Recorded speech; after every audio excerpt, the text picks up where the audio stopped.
I mean, it's a cat. Do we think it's a cougar? Dude, we gotta figure that out. That's terrifying.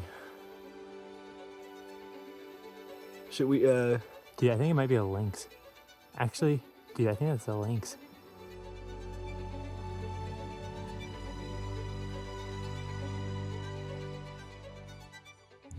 We're in Mazama.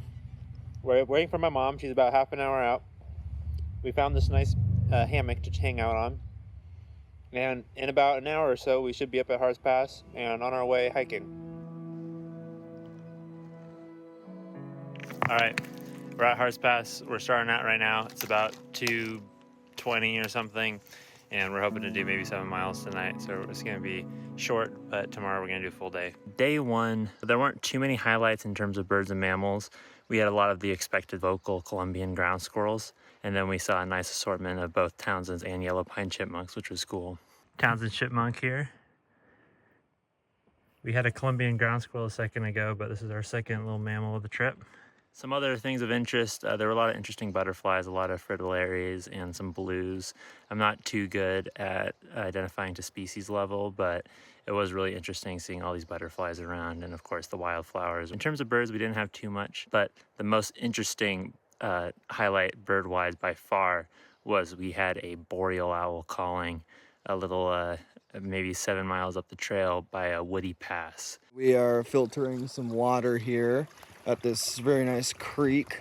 So basically, here's the filter. You fill that. Just a gravity filter. Stuff goes through the bag, through the filter, down this little tubey here. And then you unpinch or pinch this thing, and that lets water flow through the hose. We didn't go through too much water, but we just need some water for cooking because this is the last stream we got. Since there's a seasonal trickle before our tent site, but it's way less reliable than this, so we'll suck up the extra weight. We only got like 200 more feet to go or something. So we're back up here in the scree fields above where we're camped, trying to kind of pass some time, see if maybe a short-tailed weasel comes out of this stuff. This is pretty good weasel habitat and good time of day to get one getting active, going after pikas or squirrels or chipmunks or something. These branches are unfortunately small. All right, drop it. Yep.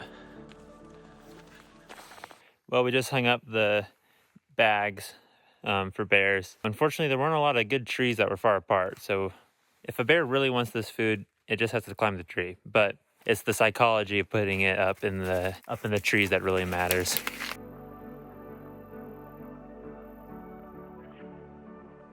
It's day 2, about 6:20 a.m.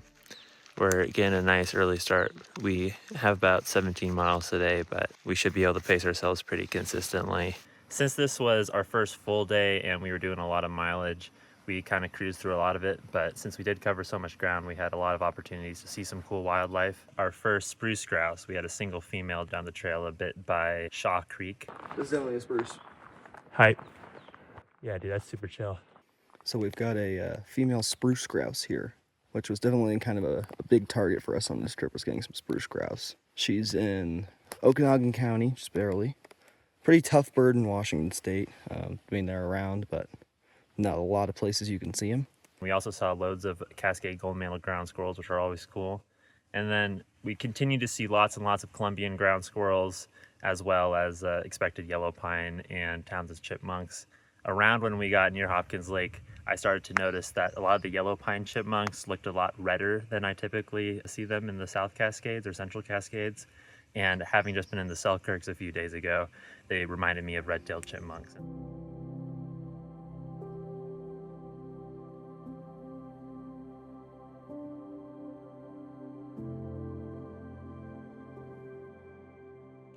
Taking a little break here on the scree field.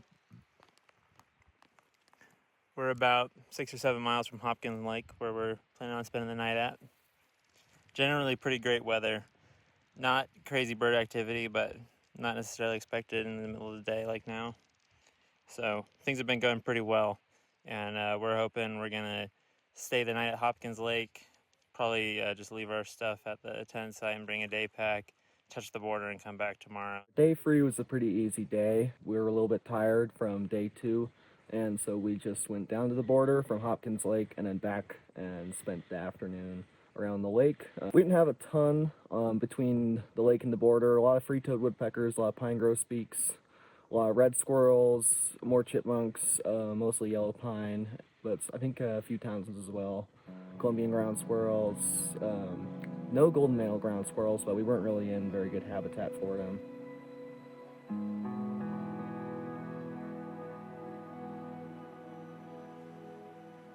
And then around Hopkins Lake in the evening, we had a lot of deer, including some very tame deer, a little bit alarmingly tame, especially towards Alex. And Alex also located this crazy looking cricket.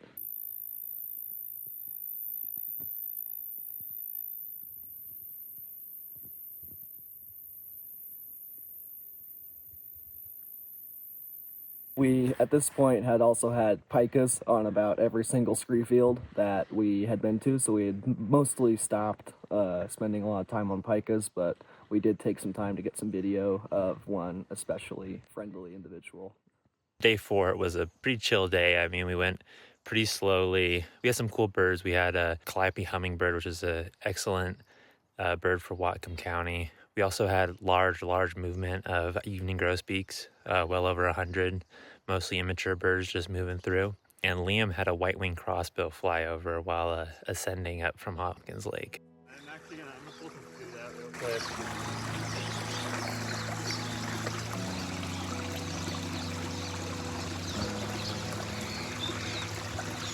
Once we got to the meadow, we set our stuff down and we just chilled for like 5 hours because we were basically kind of waiting it out. The significance of pass is in 2023, I had a grizzly bear, a short-tailed weasel, flying squirrels, and a possible jumping mouse, all within maybe a 10-hour span. And that was about August 1st.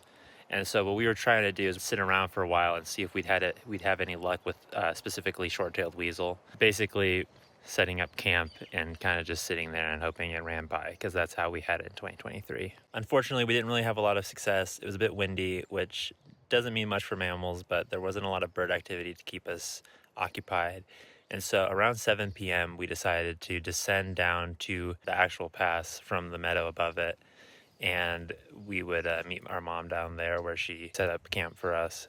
It was pretty sweet. It was a nice little descent. It was about 3 miles downhill. This is where Alex had a grizzly a few years ago, although ID technically not corroborated by the Park Service. Definitely a grizzly, and was the first in North Cascades since I think 1996. So good to keep an eye on these meadows.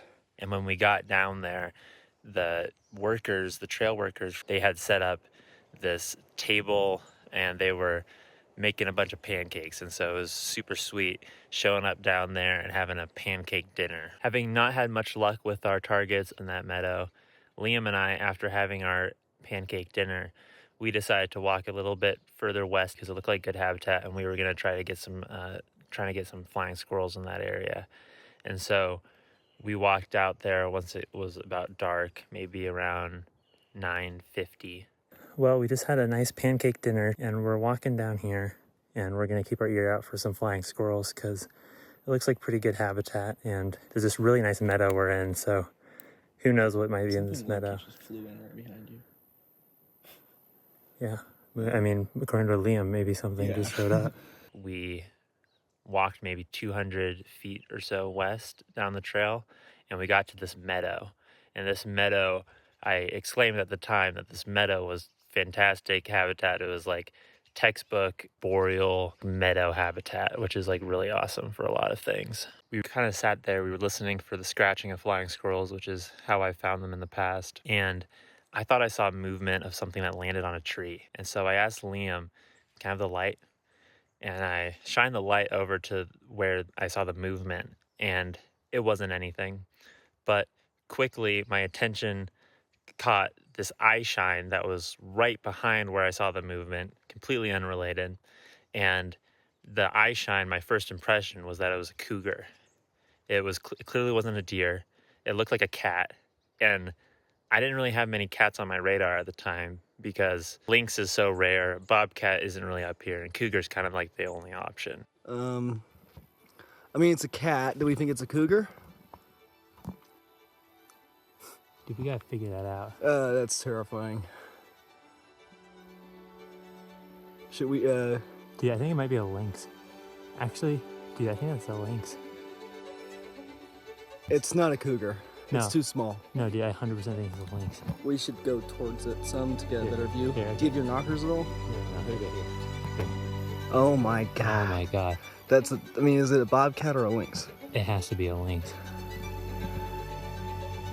You getting video? Yeah. Oh, look at the feet, dude. Look at the feet. And so we didn't have binoculars, but we watched it for a while with the flashlight from, 100 feet away or something. And it looked a lot like a lynx. I'm watching a lynx right now in Washington State. This is one of the only lynx in Washington, dude. It's moving. It's going up.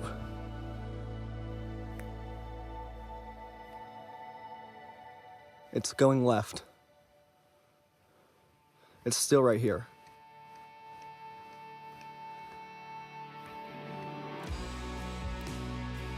And so once we realized it looked like a lynx, I sprinted back to camp, grabbed my binoculars, and came back. And Liam was able to get this awesome digibin video, and we were able to confirm it was a lynx, which is kind of the holy grail mammal of Washington State. After getting documentation of the lynx and watching it for 10 minutes maybe, it disappeared into the forest. It was extremely chill, it just stared at us the whole time, and when it turned around, we got a great look at its hind legs and its tail and all the diagnostic field marks. And after that, we walked around a little bit, tried our luck with flying squirrel, but at that point it really didn't matter because we got easily the coolest possible thing, bird or mammal, that you could possibly get out there. And so we weren't even really thinking about flying squirrels at that point. Day 5 didn't have crazy highlights or anything. We had some Cassin's finches, more Colombian ground squirrels. Maybe Liam has something to add, but otherwise it was pretty much just some mileage today. And so pretty happy to be back in civilization soon.